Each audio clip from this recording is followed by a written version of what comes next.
Hello, everyone. Welcome to C-Suite Talks. We speak with industry leaders, introducing you to some of the most interesting people and businesses today. We're focused on women, money, power, as well as diversity in all areas. Welcome to C-Suite Talks. I'm Beth Hilbing, co-CEO of C-Suite, along with... Hi, I'm Dianne Gubin, co-CEO along with Beth. And this week we are just so happy and delighted to speak with Tara Giuliano. Tara is the Chief Marketing Officer of Nuveen.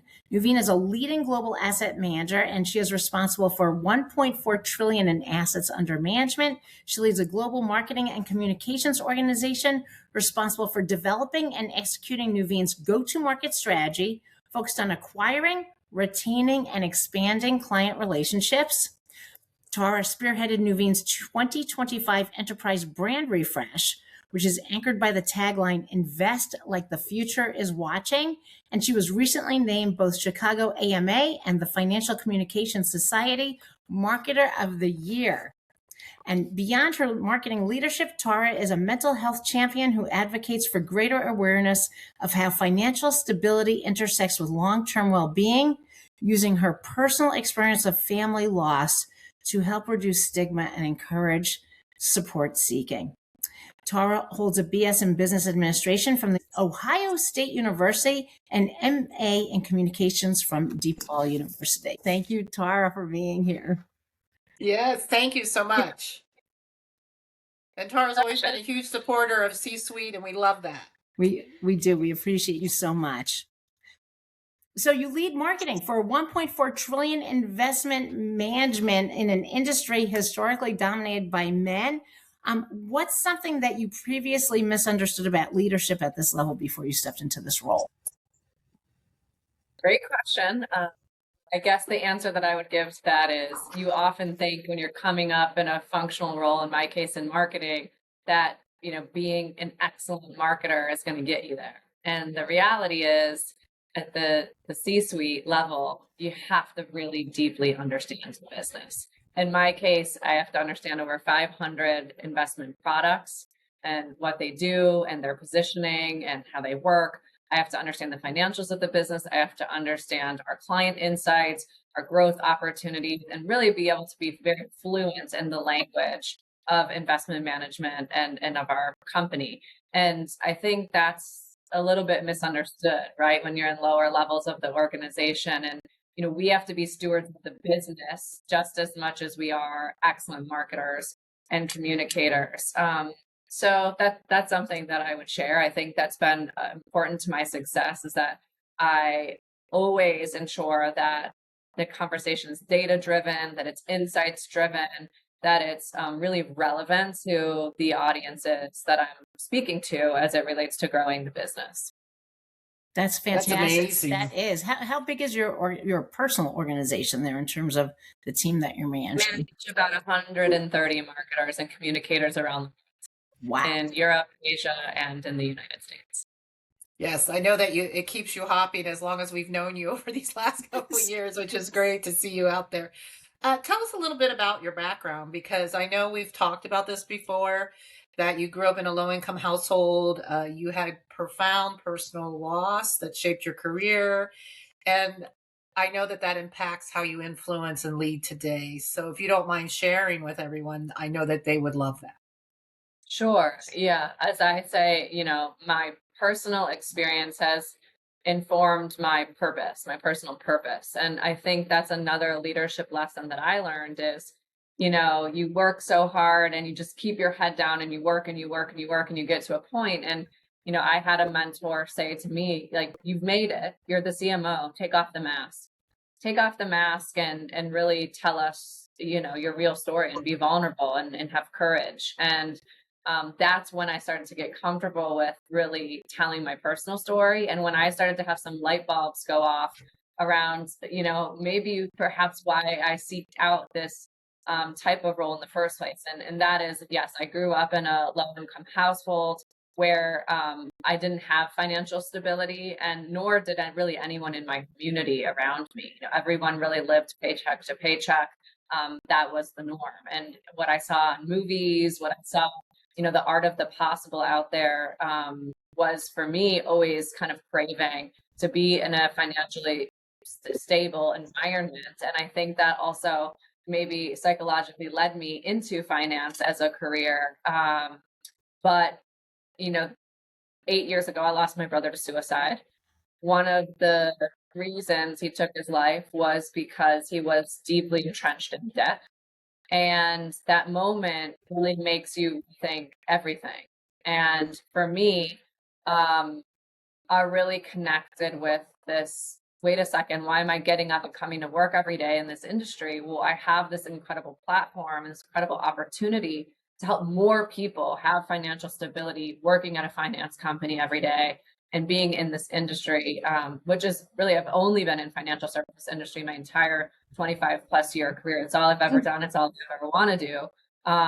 And, you know, waking up every day and trying to help people navigate this very challenging economic environment, but helping them find financial stability is my purpose, you know, as much as it is then being open about mental health and the connectivity of mental health and financial well-being, which there is an innate linkage, and we've done research on that. So, you know, I've really found my personal upbringing has led me to, you know, kind of my personal purpose for, you know, what encourages me to do this job every day. Tara, thank you for sharing such personal insights with us. And we are so sorry for your loss that it just, I can't even fathom it. Let's go back to the business side. Nuveen's new brand platform is Invest Like the Future is Watching, and that's super bold and provocative. So how did you land on that idea? And what does it mean for generational investing? Yeah, so we spent the better part of a year just doing research with clients and prospects around the world. In Japan, Germany, the UK, US, which were our key markets. We talked to people about what they expect from a world-class investment manager, what their key trends and challenges were that they were facing, and what they thought authentically was Nuveen. And this idea really kept bubbling up around generational investing. And we're a 125-year-old company, so, you know, we have a long heritage, but we wouldn't be in business still if we weren't always looking around corners and having the foresight to see what's next. And so this juxtaposition of the reliability we've provided people for all these years, but really always looking into the future, was resonating with people around the world. And we took that generational investing concept and worked with a creative agency to really land on this Invest Like the Future is Watching strapline, which I love because it's both a commitment and a challenge. It's backward looking, but really forward looking. It's got this underpinning of responsibility. But most importantly, we found it did create an emotional reaction. Even though we're selling to professional investors, they're still humans. And so the message was landing in a very human way with people, and it was making folks want to have a conversation with Nuveen. And so we launched the new brand line last year. We launched a new bolder visual identity where we use bolder colors than the sea of same of blue, which is very known in our industry. And we really tried to be a little bit provocative, to use your word, and a little bit disruptive out there in our creative approach. Awesome. That sounds amazing. You've been recognized as both Chicago AMA and Financial Communication Society Marketer of the Year. And what's a common marketing mistake you see in financial services, and how do you work around that? I think the biggest thing I see that is a mistake in my view is chasing trends. I think you can get away with that maybe if you're a CPG brand or, you know, you are a trendy brand, but I think when you're talking about entrusting money with a company like ours, it often doesn't pay off to be trendy. And when we thought about our brand platform and our work, we really wanted to build something that was truly our DNA, and evergreen, and built on, you know, truth and authenticity that would stand the test of time, and not in a sort of cheesy way or cleverness for the sake of being clever. We really tried to be artful, but very honest with our message. And, Invest Like the Future's Watching is relevant today, and it will be relevant in a decade from now or many decades from now. It's a concept that, stands the test of time. But I do think there is a lot of trend chasing that happens to try to get clicks or to try to get eyeballs on something. Oh, for sure, for sure. And Tara, with the next generation of investors, many of them, women like us, we want something different from our parents and their approach to wealth. How are you addressing the shift in the market that way? Yeah, there is a lot of commentary out there that the next generation of investors doesn't want a traditional financial advisor, which is really the bread and butter of so much of our industry. And what our research shows is that they actually are willing to work with their parents' financial advisor or a financial advisor in general, but how they want to work with them is different, and how they want to build a relationship with them is different. So they don't want to build a relationship with their parents' financial advisor at the time that they're inheriting the wealth. They want to actually have a long-standing relationship and matter, right? So a lot of the research that we do for advisors is to help them build their better practice by building those relationships when folks are very young.